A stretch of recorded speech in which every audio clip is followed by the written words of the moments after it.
Hi, it's Lena Hall, and this is Spilling the Tea with iHeartRadio Broadway. iHeartRadio Broadway, driven by Mercedes-Benz.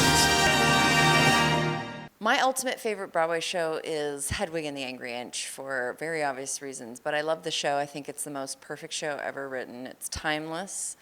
It is a universal message, even though it is steeped in not a universal character.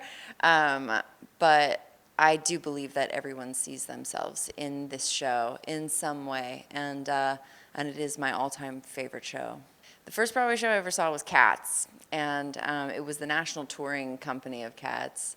And then the first Broadway show I ever saw was also Cats on Broadway proper. I'm dying to see Merrily We Roll Along. I know Daniel Radcliffe from when I did the Tony season with him in 2014, and he was the nicest guy ever. Like, he was so sweet to me. He remembered my name. I went and saw his show, and after the show, I saw him backstage afterwards, and he was like, "So Lena, I've got something for you." And he went up and he got this drawing that a fan did that he thought looked like me as Hedwig or as Yitzhak. The best piece of advice, I've gotten a lot of advice in my career. Whether I've taken it or not is a whole other story.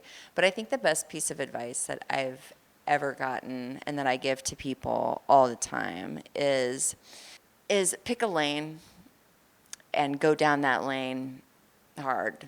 You have to tell the industry what you are, and you have to go down that lane very hard.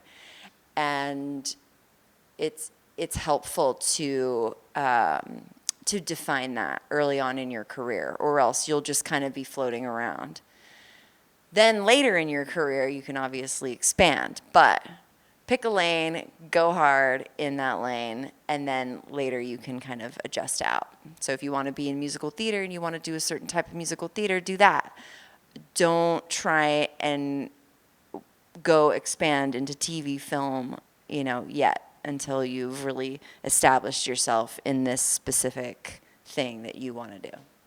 Well, my favorite memory from being in Hedwig and the Angry Inch on Broadway was my final show. It was probably the wildest experience I've ever had on a stage. And when I left the stage to go and do my quick change for the end of the show for Midnight Radio, a fan had given out roses to every single person up the aisle, and as I came down, they held them out for me. It was like something out of a movie. It was insane. And I gathered up all of the roses, and there's John Waters giving me a rose. Probably didn't even understand what was going on. And I got to the top of the aisle, and I had just this giant stack of roses, and it was so emotional. I didn't, it was one of those things I didn't really realize the love that everyone had for this character, and that was just such an unexpected, beautiful moment. So thank you to whoever did that. I keep my Tony Award in my apartment in a case, in a glass bookcase, and it looks beautiful, and I love it, and I spin it, and it makes me so happy. I have a couple of dream roles that I would love to play and haven't done yet. I'd like to do some kind of a rock pared down immersive Evita. I think that would be really cool. I would love to play Mama Rose. I'd love to play Tommy and Tommy. I think that would just be really cool. I'm excited for this production, and I'm excited. I heard that Ali is friggin' unbelievable, so I can't wait to see that. And Jesus in Jesus Christ. There's a theme. I want to play, roles that are not typically played by, I don't know, female. But I want to do Jesus in Jesus Christ Superstar because, I don't know, women are never depicted as a messiah, or, and also because of who I am and how I feel about myself, I do want to take a lot of these roles, like Jesus, and And I would want to do it as like a rock star from the 70s and like be like all gender fluid and let the audience kind of make up their mind as to what they're seeing, because I think that's really important, is to give the audience a chance to kind of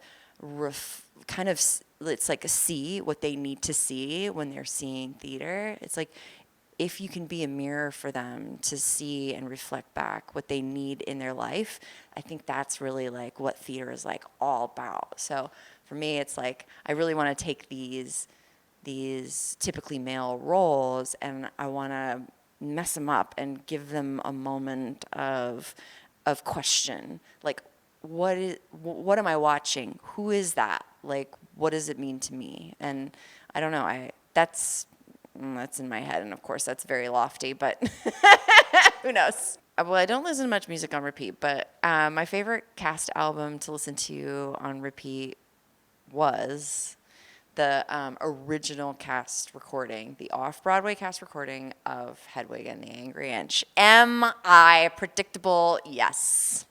Woo! Radiohead. Radiohead. Tom York is just a genius. I love Radiohead. And Muse. I love Muse. My God. I am working on a one-woman show currently in the developmental process of it. So you're going to see little one-off shows pop up all over the place around the New York area. It's me trying out my material. I'm going to be doing it at Cadogan Hall in London on May 27th, which I'm really excited about.